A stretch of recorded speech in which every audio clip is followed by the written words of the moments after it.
Smell that? It's marijuana. It's illegal here in New York State, but Washington State and Colorado just legalized it. Not just for medical use, for any use. Yes! Legalization supporters cheered when voters said yes. Most Colorado politicians had opposed legalization. The question looming over Colorado Governor John Hickenlooper. Now what? Our voters want marijuana to be regulated like alcohol. And that's the plan. On January 1st, this Iraq war vet made the first legal purchase. Couldn't be more excited. Yeah, huge. Changing the world.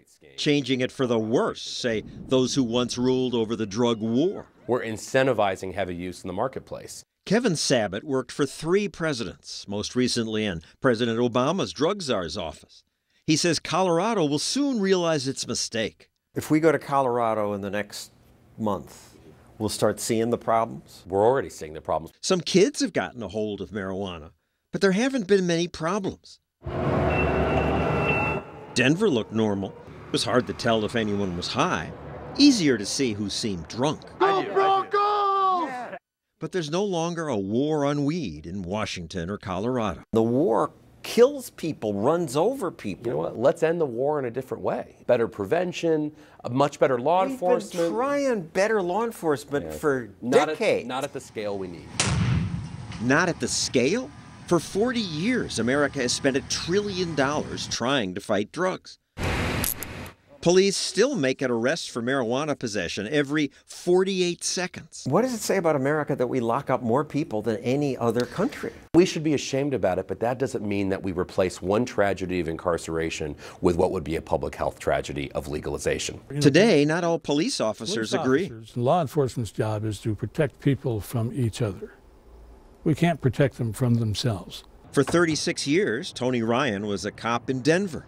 People are fighting over the territories, they're killing each other to have this street corner to sell drugs. The way to solve the problem with illegal drugs is to legalize them. Seattle police have gotten into the spirit of legalization. At a pot rally, this officer handed out bags of Doritos with funny warning signs.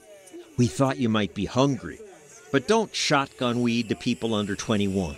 They're laughing with the kids. It's sort of a dose of reality. The reality that weed gives some people the munchies, and the reality that kids were already getting high. You don't have to leave the school to get marijuana. It's right there. This is what you're looking for, though. Denver's Medicine Man store sold marijuana to medical patients before. Now owner Andy Williams has more customers. When we first started, it was very scary. I would wake up, maybe once a week and believe that I was in federal prison. Williams runs the shop with his brother and mom. They made $1 million in the first month of legalization. Legality brings peace. Yeah, but it also brings mass commercialization and promotion. Come to Marlboro country. We're about to create the next R.J. Reynolds or Marlboro of marijuana. Marlboro doesn't have gangs shooting up people's homes. Marijuana kills through indirect ways, like driving while stoned. We'll probably see more drivers that are participating in getting high and then getting behind the wheels. The state of Colorado now runs humorous ads to try to get marijuana users to think about what they do when they're impaired. Playing ball when high is now legal. Driving to see the pros play isn't. Drive high, you get a DUI. Colorado State Patrol, this cat. And can you still see the vehicle?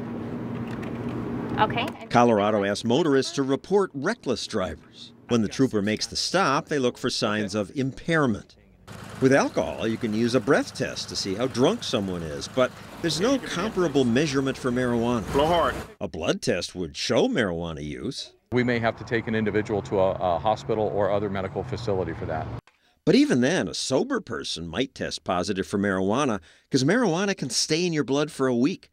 So Colorado's troopers bring in what they call drug recognition experts.